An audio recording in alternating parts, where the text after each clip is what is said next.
नमस्कार, मी पंजाब डक. आज आहे 22 जून 2026 आणि मी आहे करंजे घाटामध्ये. इथून अहिल्यानगर जिल्ह्यामध्ये करंजे घाटामध्ये. आणि या ठिकाणाहून खास करून अहिल्यानगरच्या या करंजे घाटातल्या शेतकऱ्याला एक अंदाज देणार आहे. कारण की त्यांचे फोन आले की आमच्या भागामध्ये पुण्याकडे पाऊस सुरू झाला, आमच्याकडे अद्याप आला नाही. तर ह्या करंजे घाटातल्या संपूर्ण भागातल्या शेतकऱ्याला, पाथर्डी तालुक्यातल्या अहिल्यानगर जिल्ह्यातल्या शेतकऱ्याला सांगू इच्छितो की आज मतदार 22 जूनला आज रात्रीच्याला तुमच्या भागामध्ये चांगला जोराचा पाऊस सुरू होणार आहे. आजपासून तर चांगला जवळपास 5 जुलैपर्यंत चांगला पाऊस बरसणार आहे. आणि तुमच्या इकडे जे छोटे छोटे तळे त्याच्यात देखील पाणी येणार आहे, म्हणून हा अंदाज लक्षात यायचा. तुमच्या भागात दुष्काळ वगैरे काही पडणार नाही, म्हणून हा अंदाज देखील लक्षात यायचा. पण राज्यातल्या सर्व शेतकऱ्याला सांगू इच्छितो की राज्यामध्ये पूर्व विदर्भ, पश्चिम विदर्भ, दक्षिण महाराष्ट्र, उत्तर महाराष्ट्र, कोकणपट्टी, खानदेश, मराठवाडा सर्व शेतकऱ्याला सांगू इच्छितो की आज 22 जूनपासून मी म्हटलं होतं ना, काल 21ला पाऊस सुरू होईल. तर 21ला पुणे, नाशिक, सातारा, बऱ्याच भागामध्ये मुंबई सगळीकडे पाऊस सुरू झाला. संभाजीनगरकडं देखील आता देखील जाफराबादला पडला. पण आता राज्यातल्या सर्व शेतकऱ्याला सांगू इच्छितो आज 22 जूनपासून आजपासून राज्यातला पाऊस आणखीन वाढत जाणार आहे. 22ला 23, 24, 25 असं करत करत 5 जुलैपर्यंत सगळ्या राज्यभर पाऊस पडणार आहे. सगळ्या राज्यातल्या सर्व शेतकऱ्याच्या पेरण्या होणार आहेत, म्हणून हा अंदाज सर्वप्रथम शेतकऱ्यांनी लक्षात घ्यायचा. राज्यात ठिकठिकाणी आज 22 जूनपासून ते जवळपास 5 जुलैपर्यंत सगळीकडे पाऊस पडणार आहे आणि सगळ्या शेतकऱ्याच्या पेरण्या सुरू होतील, म्हणून हे देखील लक्षात घ्यायचं. दुष्काळ वगैरे काही पडणार नाही. आणि सर्वप्रथम आनंदाची बातमी आणखीन सांगू इच्छितो की जुलैच्या 2 जुलै ते 20 जुलैच्या दरम्यान राज्यामध्ये अतिवृष्टी होणार आहे, म्हणून हा अंदाज लक्षात यायचा. पुणे जिल्हा, त्याच्यानंतर कोकणपट्टी, त्याच्यानंतर मुंबई, उत्तर महाराष्ट्राकडे अतिवृष्टी होईल. मग त्या अतिवृष्टी झाल्यामध्ये जे कॅचमेंट एरियातले धरण आहेत, जायकवाडी धरण, त्याच्यात देखील पाणी यायला सुरुवात होईल. इकडे पुण्याकडे पडल्यामुळं तिकडे कोयना धरणाकडे देखील पाणी यायला सुरुवात होईल. त्याच्यामुळं हे देखील सर्व शेतकऱ्यांनी अंदाज लक्षात यायचा.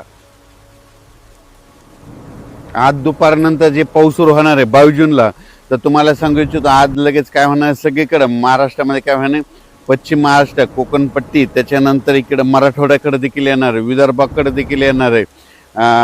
जवळपास आज बराच भाग जवळपास व्यापून टाकणार आहे, म्हणून हा अंदाज लक्षात यायचा. आजच्यापेक्षा आणखीन उद्या 23 तारखेला आणखीन 23 जूनला आणखीन बऱ्याच भागामध्ये व्यापून टाकणार आहे. 24ला 25 असं करत करत सगळीकडे वाटणार आहे. सांगायचं झालं तर विदर्भामध्ये सांगायचं झालं तर वर्धा, नागपूर, भंडारा, गोंदिया, चंद्रपूर, यवतमाळ, वाशिम, अकोला, बुलढाणा, अमरावती ह्या परिसरात देखील आजपासून पावसाला वाढायला सुरुवात होणार आहे, म्हणून हा अंदाज लक्षात यायचा. विदर्भात मात्र 23, 24, 25, 26, 27च्या दरम्यान चांगला पाऊस बरसणार आहे आणि त्या शेतकऱ्याचे देखील पेरणी होणार आहे, म्हणून विदर्भातल्या 11 जिल्ह्यातल्या शेतकऱ्यांनी हा अंदाज लक्षात यायचा.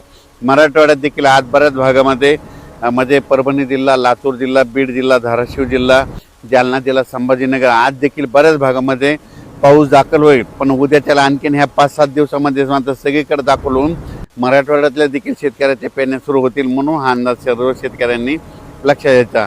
त्याच्यानंतर सातारा जिल्हा, सांगली जिल्हा, सोलापूर, कोल्हापूर तिकडे तर कालच पाऊस सुरू झाला, पण तिकडे आज देखील बराच भाग कव्हर होणार आहे. आणखीन 10 दिवसामध्ये तिकडेच देखील सगळीकडे पाऊस पडेल आणि त्या भागातील देखील शेतकऱ्याच्या पेरण्या लागू होतील, म्हणून हे लक्षात यायचं. उत्तर महाराष्ट्राकडे नंदुरबार जिल्हा, धुळे जिल्हा, जळगाव जिल्हा, नाशिक जिल्हा, त्याच्यानंतर अहिल्यानगर ह्या परिसरातल्या शेतकऱ्याला सांगू इच्छितो की तुमच्या देखील आज 22 पासून ते 5 जुलैपर्यंत तुमच्याकडे सगळीकडे पाऊस पडणार आहे, सगळ्या शेतकऱ्याच्या पेरण्या लागतील, म्हणून हा अंदाज लक्षात यायचा. शेतकऱ्याला विनंती, शेतामध्ये पाऊस पडल्याच्यानंतर जमिनीमध्ये ईदभर ओल गेली तर तुम्ही कधी पेरणी करू शकता, म्हणून हा अंदाज लक्षात यायचा. 4-6 बोटावर जर ओल केली तर तुमच्या पेरणी खराब होते, त्याच्यामुळं 4-6 बोटं पेरणी करू नये.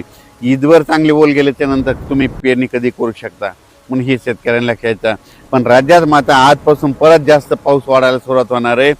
दुष्काळ वगैरे काही पडणार नाही. परत एकदा सांगतो, जूनमध्ये यावर्षी मी म्हटलं तर कमी पाऊस राहणार, जुलैमध्ये जास्त, ऑगस्टला कमी आणि सप्टेंबर, ऑक्टोबर परतीचा पाऊस धुमाकूळ घालणार आहे, म्हणून हे अंदाज देखील लक्षात यायचा. पण जुलै महिन्यामध्ये मात्र राज्यामध्ये ठिकठिकाणी अतिवृष्टी होणार आहे, म्हणून हा अंदाज सर्वप्रथम लक्षात यायचा. परत कोणत्या कोणत्या भागात होणार आहे त्याचा सविस्तर अंदाज पुढच्या अंदाजात दिला जाईल. धन्यवाद.